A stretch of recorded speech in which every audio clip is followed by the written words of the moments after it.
What if I told you the person most responsible for the shape of your Bible is, well, someone the early church actually tried to erase from history? Yeah, it's kind of a wild thought. Right. So today in this exploration into the source material, we are looking at the surprising origin story of the New Testament.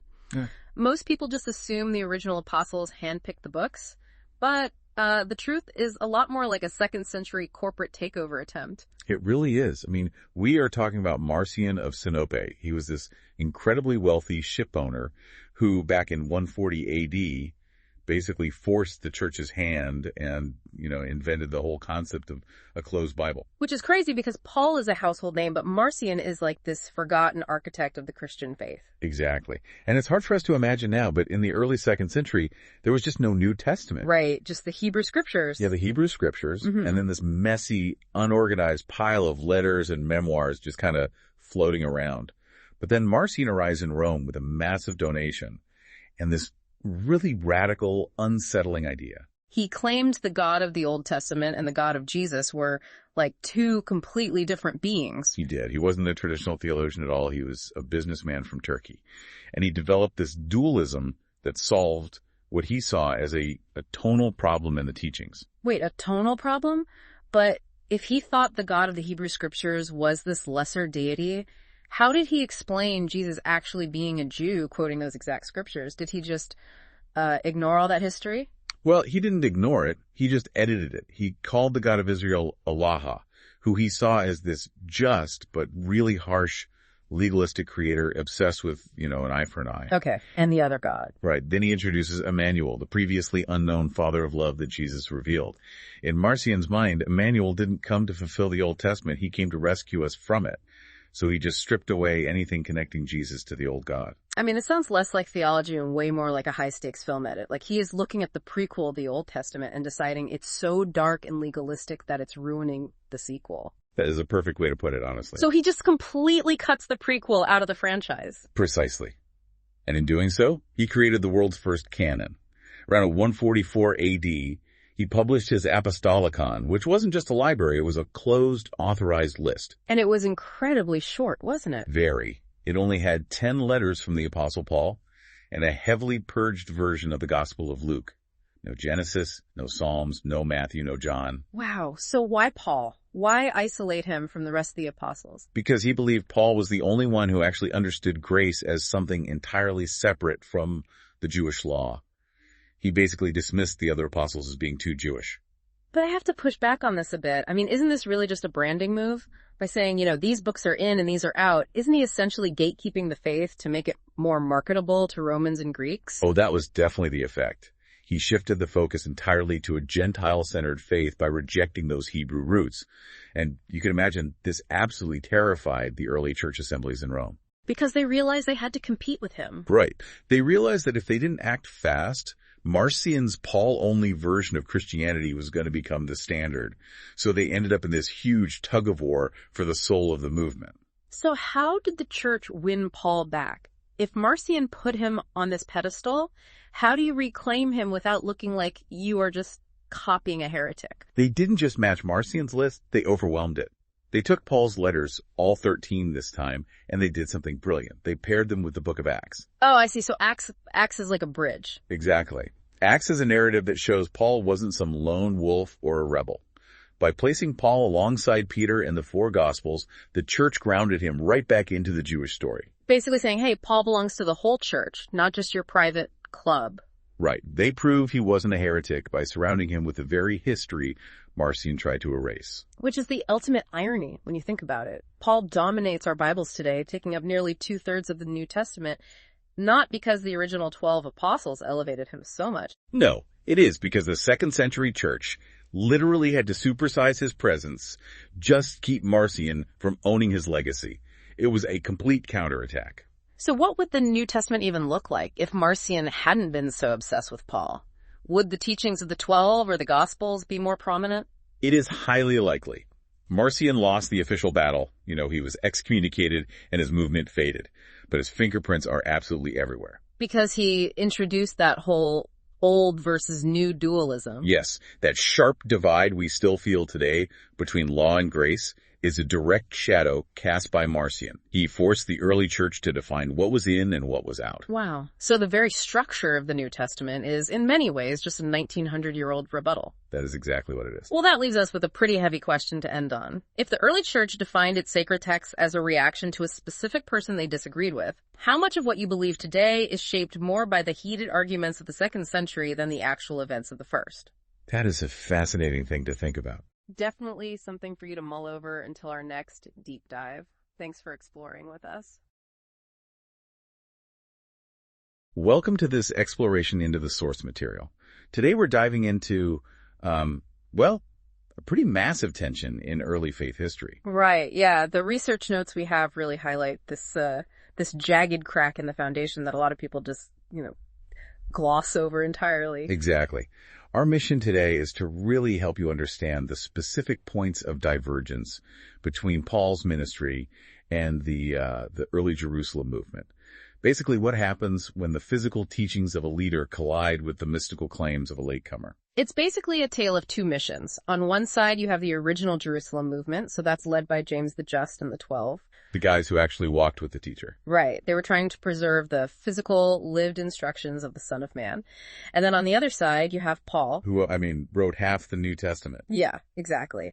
But Paul claimed a direct private revelation that, it often pulled in the exact opposite direction of those immediate followers. It's just wild when you look at Matthew 23.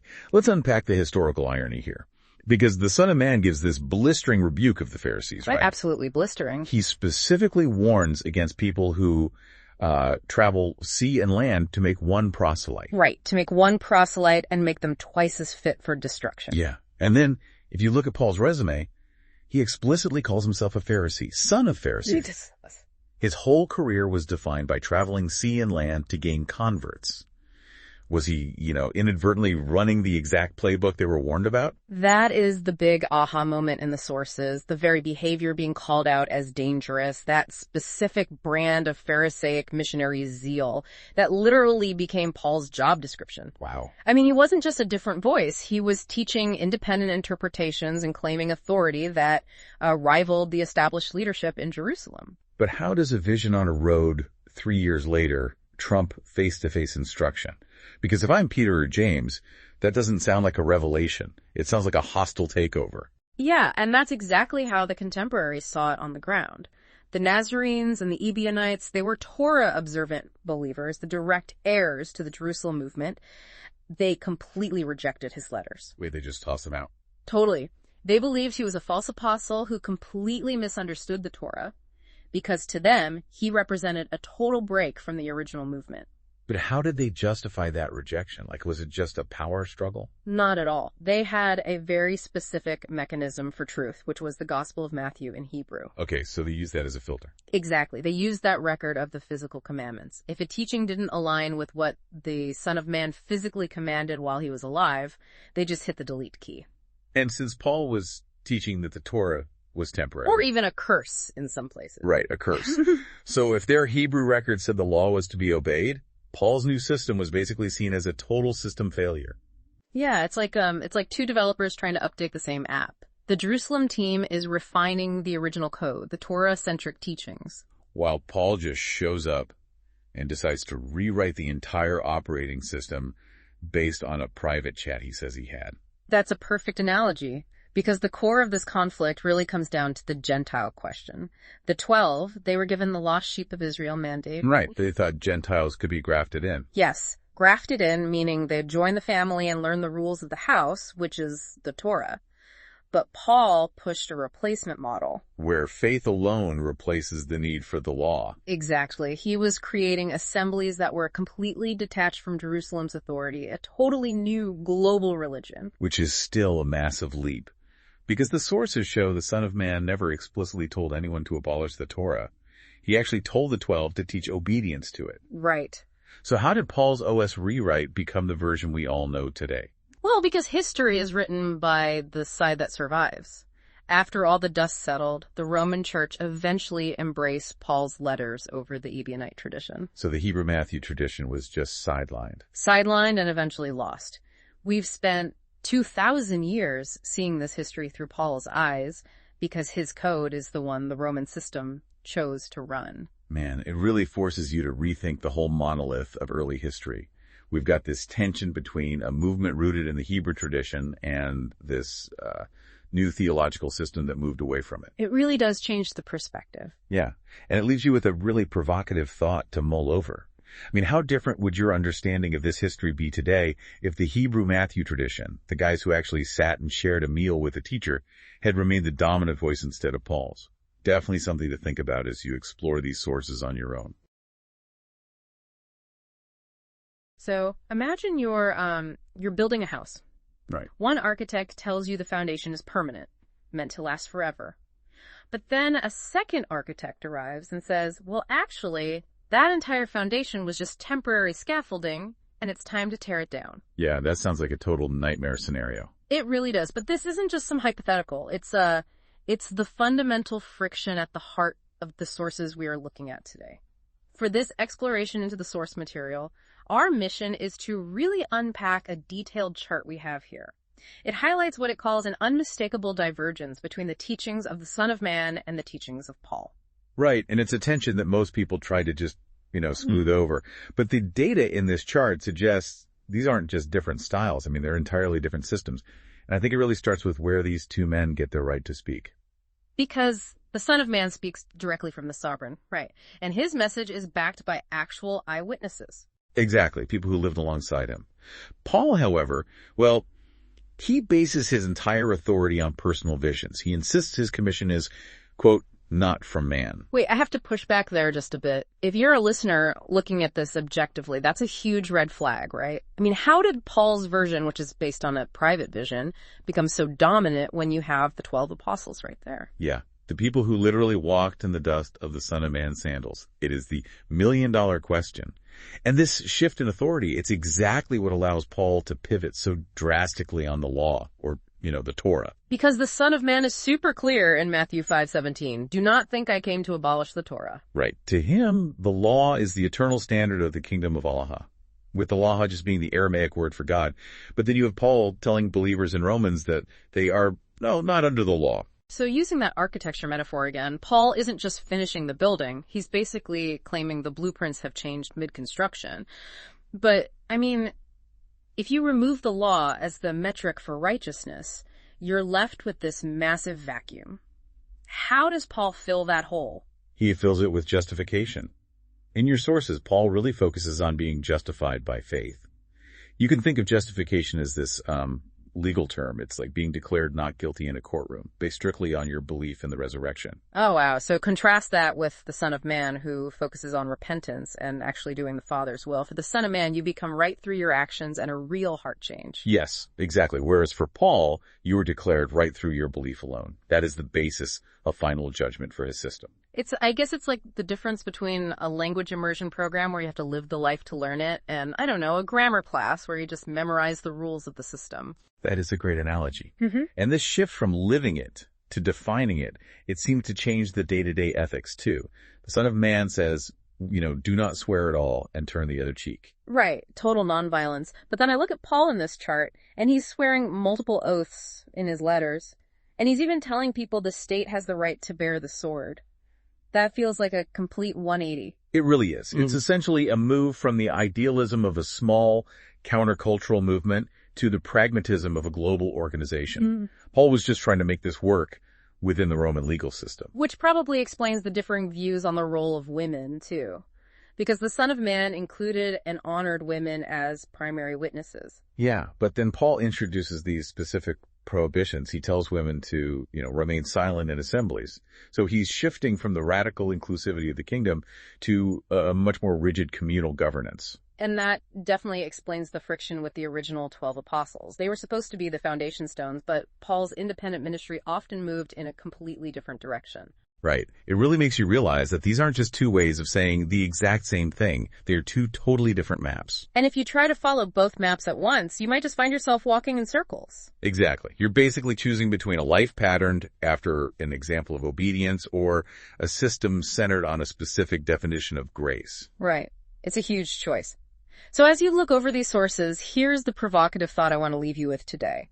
If these two paths diverge as sharply as the chart suggests, does trying to force them into harmony actually end up diluting the power of both?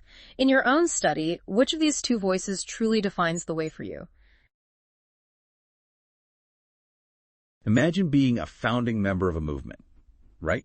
Yeah. You're there from day one.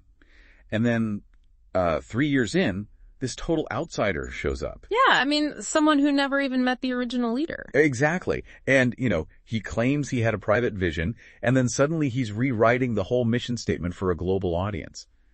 I mean, that's the tension we are looking at today in this exploration into the source material. We're unpacking the tug of war between the original Hebrew followers in Jerusalem and, well, the guy we all know as Paul. Right. It is basically the ultimate historical what if, because most folks just assume the version of the faith we have today, the global Greek-influenced one that is mostly detached from Jewish law, was the plan all along. But the sources tell a completely different story, don't they? Yeah. I mean, before Paul, this wasn't a separate religion at all. Oh, definitely not. I mean, before Paul, this was a deeply Hebrew movement. We are talking about Aramaic-speaking, temple-worshipping, Torah-observant people. Right, because for them, following the movement was like the peak of their Hebrew identity. Exactly. It wasn't a reason to leave it behind at all. So the real question is how an outsider like Paul becomes the dominant voice. Right, while the original founders get pushed to the margins. I mean, you used the startup analogy before. Like, is Paul basically the guy who takes the local product global, but he changes the recipe so much that the founders wouldn't even recognize it? That is a really great analogy, yeah. Yeah.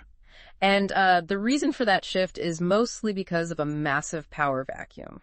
So in 70 CE, Rome destroys Jerusalem. Wow, just completely levels the temple. Yeah, they shattered the Hebrew leadership entirely. James the Just was already dead, and suddenly the actual headquarters of the whole movement is just gone. So if the HQ is wiped out, what happens to the branch offices? Well, the satellite offices, the Gentile churches Paul had been planting across the Roman Empire, they are the only ones left standing. They went from being the fringe to the center of gravity almost overnight. Because of the language barrier too, right? Like Paul wrote in Greek. Exactly. Greek was the English of the ancient world. With the Aramaic leaders silenced by war, Paul's letters were all the rest of the empire could actually read and copy. So it's heavily a distribution thing. But I want to push back on the message itself for a second. If you are a Gentile bishop trying to survive under Roman rule, Paul's version teaches submission to Rome, right? And he uses Greek philosophy. That is a way easier sell. Oh, 100%. It is much easier to assimilate. What is fascinating here is that Rome actually needed a theology that supported the empire and didn't provoke the emperor. Right. It detached from the Hebrew identity that Rome was constantly fighting. Precisely. Paul's more universal message fit that political need perfectly. But, the sources show the original followers in Jerusalem were incredibly suspicious of him. I mean, I would be too. Peter even had that strict rule for apostles, right? Like you had to be there from the very beginning, which totally excludes Paul. It completely excludes him. And if you look at Galatians 2, they didn't really ordain him. They gave him a restricted license, basically. Wait, a restricted license? Yeah. The right hand of fellowship. They said he could go talk to the nations, but they kept authority over the actual doctrine. Like, go reach the Gentiles, but you are not in charge of the core message. But wait, if they kept him on a tight leash, how do we end up with the universal Paul, who supposedly got rid of the law? Because I saw in the sources that he took a Nazirite vow, right? Doesn't that mean the Torah-free version of Paul is, well, kind of a historical revision? That is exactly the point. Look at Acts 21. You have tens of thousands of believers in Jerusalem who are, quote, zealous for the Torah. Right. Very strict. Yeah. And they heard rumors Paul was telling people to forsake Moses. So James makes Paul take this Nazirite vow to publicly prove his strict religious devotion and that he still kept the law. Okay, so the Nazirite Paul was still completely Torah observant. Mm-hmm. But the Roman Paul, in the Greek letters we have today, looks completely different. Yeah, the contrast is stark. And some early groups, like the Ebionites, they eventually rejected Paul entirely. The Ebionites, that means the poor ones, right? Mm-hmm. The ones who stayed loyal to those Hebrew roots. Yeah. Exactly. They called him a false apostle because they felt he created a new religion that completely contradicted the original 12. Man, it really is just survival of the fittest, but for ideas. It is. I mean, Paul's message was portable. The Jerusalem message was tied to a temple that literally did not exist anymore. History is written by the survivors, and in this case, the survivors were the Greek-speaking churches. So his dominance wasn't an overnight takeover. It was this slow eclipse driven by war and language and, the needs of the Roman Empire. Yeah, history shaped the theology. It wasn't just a matter of truth objectively winning out. It was about whose voice survived the scattering of Jerusalem. That is incredibly fascinating. So to wrap up our exploration today, I want to leave everyone listening with a final provocative thought. If the temple in Jerusalem had never been destroyed in 70 CE, would Paul's letters be the center of your knowledge today? Or would they just be a tiny historical footnote in a movement that stayed strictly Hebrew? Think about that. Welcome back to our exploration into the source material. Today we are diving into a really high-stakes scenario. Imagine you are watching a corporate takeover. Oh, wow. Yeah, that is a perfect way to put it. Right. Like you have the original board members. Yeah. The people who were there from day one and knew the founder personally. Yeah, the original crew. Exactly. And then this new executive swoops in claiming he had a private meeting with the CEO and, well, he has a completely different set of instructions. Yeah. So that is the exact tension we are looking at today between Paul and the 12. The original apostles like Peter and James. It is honestly the ultimate historical drama because we are looking at a side-by-side comparison of their teachings here. And what we find in the text isn't just a difference in style. Right. It's way deeper than that. Yeah. I mean, we're seeing structural contradictions on everything from the food you eat to how you are actually saved. So let's look at the ground zero of this split, which is the Torah. Because if you are a follower of the 12, the law is not a burden.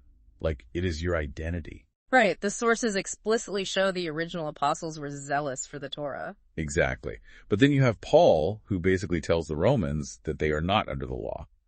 So if I am a listener or a believer back then I am thinking, wait, is the original blueprint a mistake?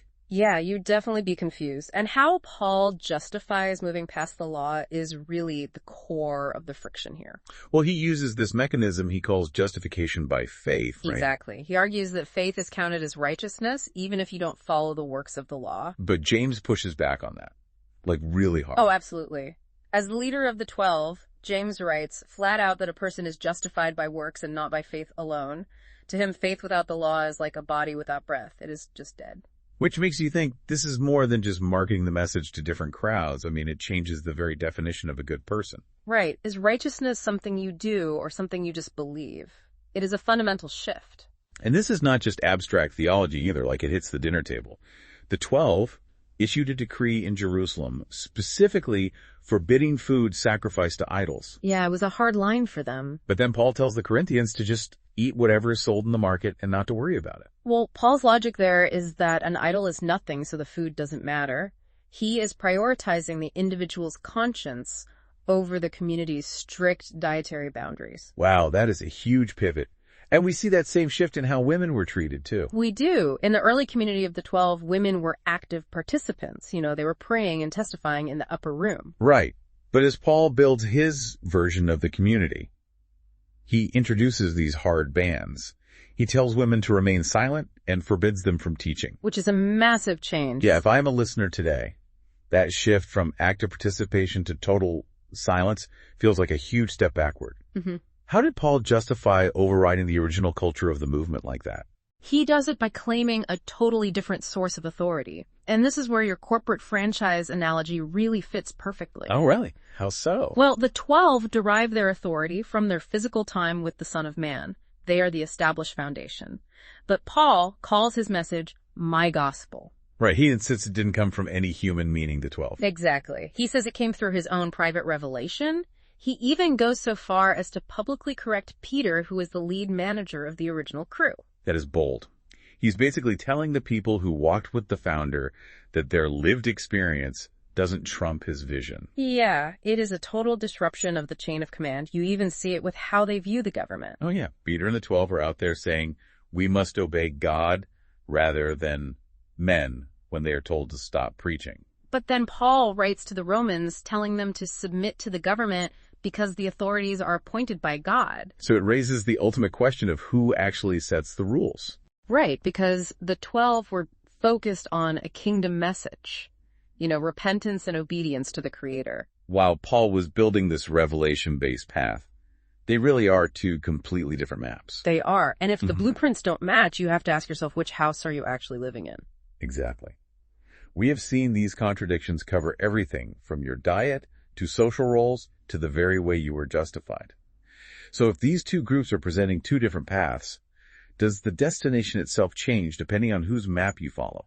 That is a great question to consider. And I will leave everyone with this to mull over until our next exploration. What if the tension between these paths wasn't an accident, but a test to see whether followers would prioritize a charismatic, visionary message over a quiet, lived tradition? Something to think about. See you next time. Imagine you're handed two sets of instructions for the exact same life. Like one tells you your standing with the Creator depends on your actions, your resume of deeds, essentially. Right. And the other says, well, the resume doesn't really matter at all. It's just about your mindset. Exactly. So today we're diving into this exploration of the source material. It's this theological tug of war using a scriptural chart that puts the original 12, the ones who actually walked with the teacher, directly against the Apostle Paul. Yeah, and it's fascinating because we're looking at two versions of the same faith that honestly, they look like two completely different religions. They really do. And it starts with justification, right? Like how you get right with the Almighty. One source says you are justified by works and not faith alone. Yeah, but then you look at Paul's writings and he explicitly says you are justified by faith apart from works. It's a huge tension. I mean, is Paul just playing the nice guy here? Like, don't worry about the rules, just believe. Because it sounds to me like a job interview where one side wants to see your actual resume, and Paul is saying, you just need to show up with a good attitude. That is a really good way to put it. The 12 were operating out of Jerusalem, right? They were Torah observant. The law wasn't a burden to them. It was their entire identity. Yeah, but Paul was trying to scale this movement globally. Exactly. He's going to the Gentiles. If he forced all these Greeks and Romans to follow hundreds of Jewish laws, the movement would have just stalled out completely. So he just says, hey, we are not under the law. Right, but that creates a massive practical mess, as you can imagine. Oh, totally. Like the food court problem. Yeah. The Jerusalem Home Office sends out this decree, basically a peace treaty, saying, do not eat meat sacrificed to idols. It was a hard line. Yeah, to keep the community pure. But then Paul turns around and tells his followers to just eat whatever is sold in the market. Don't even ask questions. He's basically telling them to ignore the peace treaty. It is a total 180. And it's not just about food, it's about who actually has the authority to make these rules. The 12 were the foundation. They were the eyewitnesses. Right, they were actually there. But Paul claims his authority came from a private revelation. Yeah, he didn't get it from them at all. He even rebrands the message. He starts calling it his gospel. Wait, his gospel?